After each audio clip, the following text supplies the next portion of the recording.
Shankara, an intellectual giant, a genius of linguistics, above all, a spiritual light, pride of India. But we have special pride that he is from the south.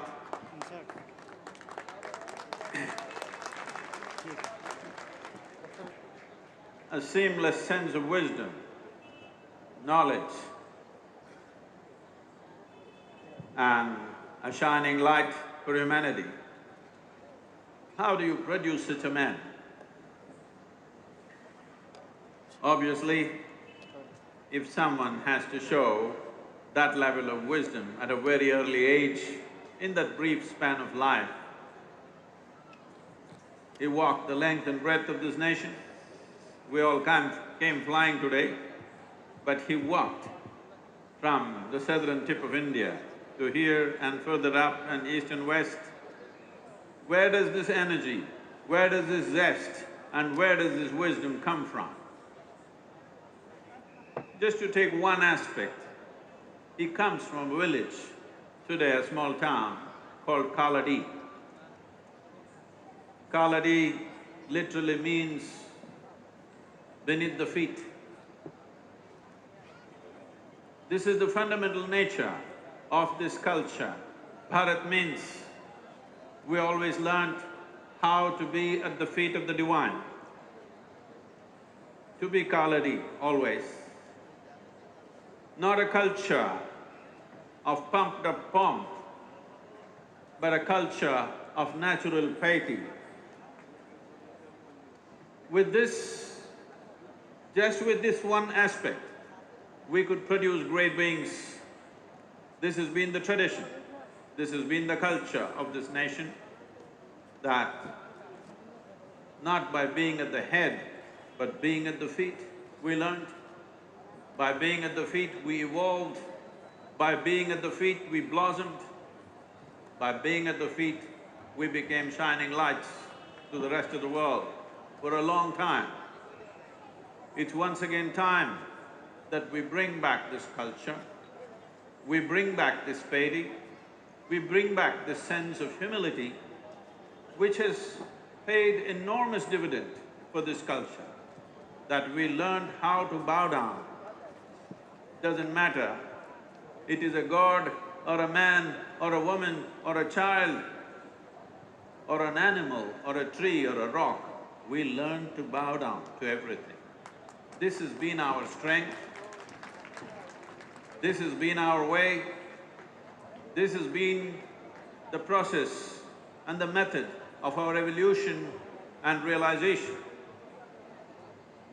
This is very important today in the world, that all this knowledge, all this wisdom came not by faith, not by belief, but by realization.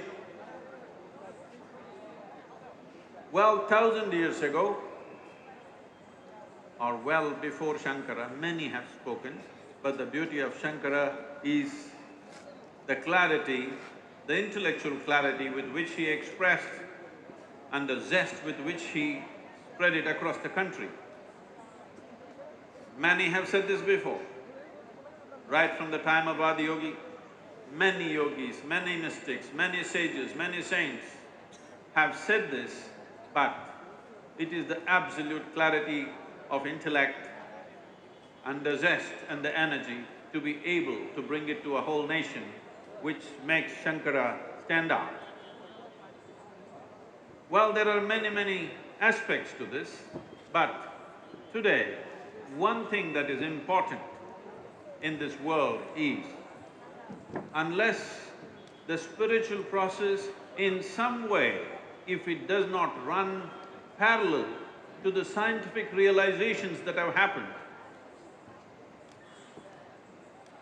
and if spiritual process in some way does not sync with the fundamental human logic, the future will not take it. In this sense, Shankara's message is significant. This is the future. The future generations of this world will reject everything that will not make logical sense to them. The future generations of the world will reject everything that is not scientifically correct. So in this sense, Shankara becomes very significant. There's a lot of misunderstanding, let me clear at least one for him, I think we owe it to him.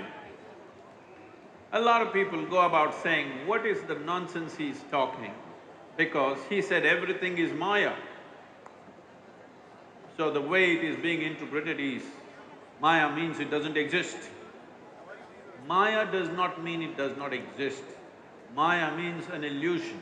Maya means you are not seeing it the way it is. You are seeing it in a way that is good for your survival, but you are not seeing it the way it is.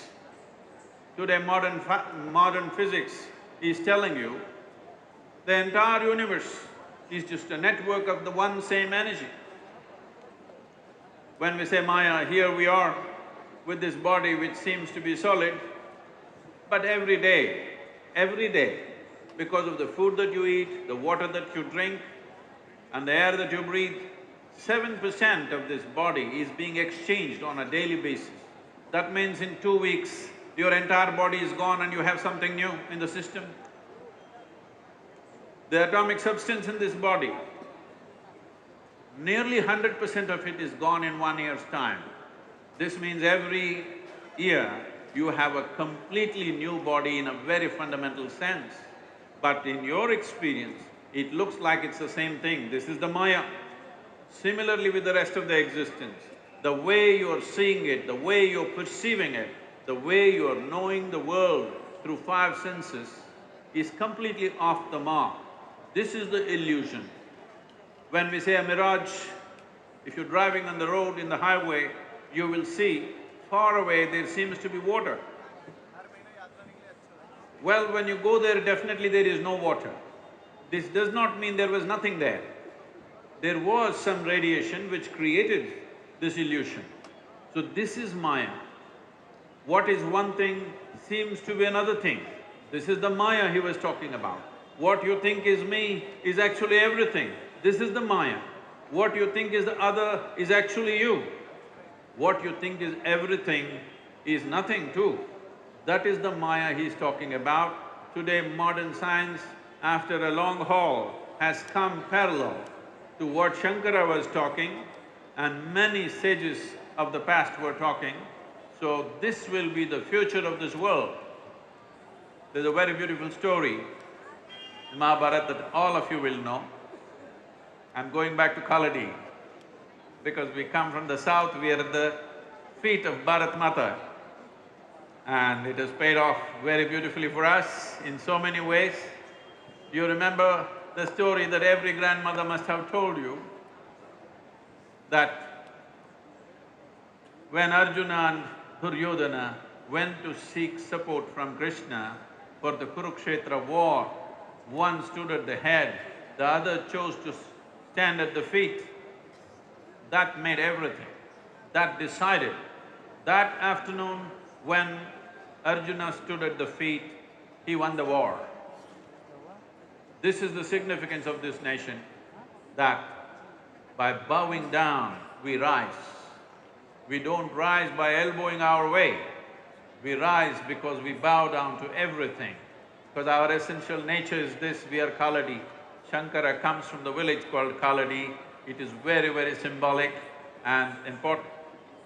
And now being in Madhya Pradesh, the heartland of India, well, Shivrajji is trying to turn this into the spiritual heartland because it's time. It is time the spiritual wisdom comes down from the mountains into the cities, into the towns, into the villages, above all, into the hearts and minds of people.